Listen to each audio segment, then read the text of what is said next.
Back to our job. I've made up a new pipe with a new dryer. It's going to be mounted on.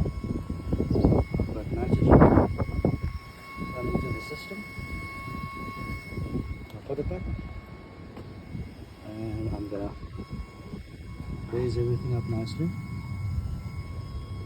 Make sure there's no leaks. And then we go back. Drop down the nitrogen flow just a little.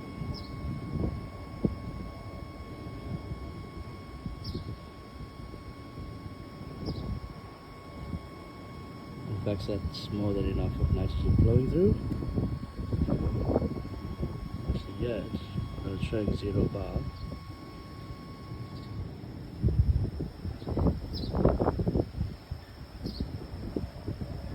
0.03 bar.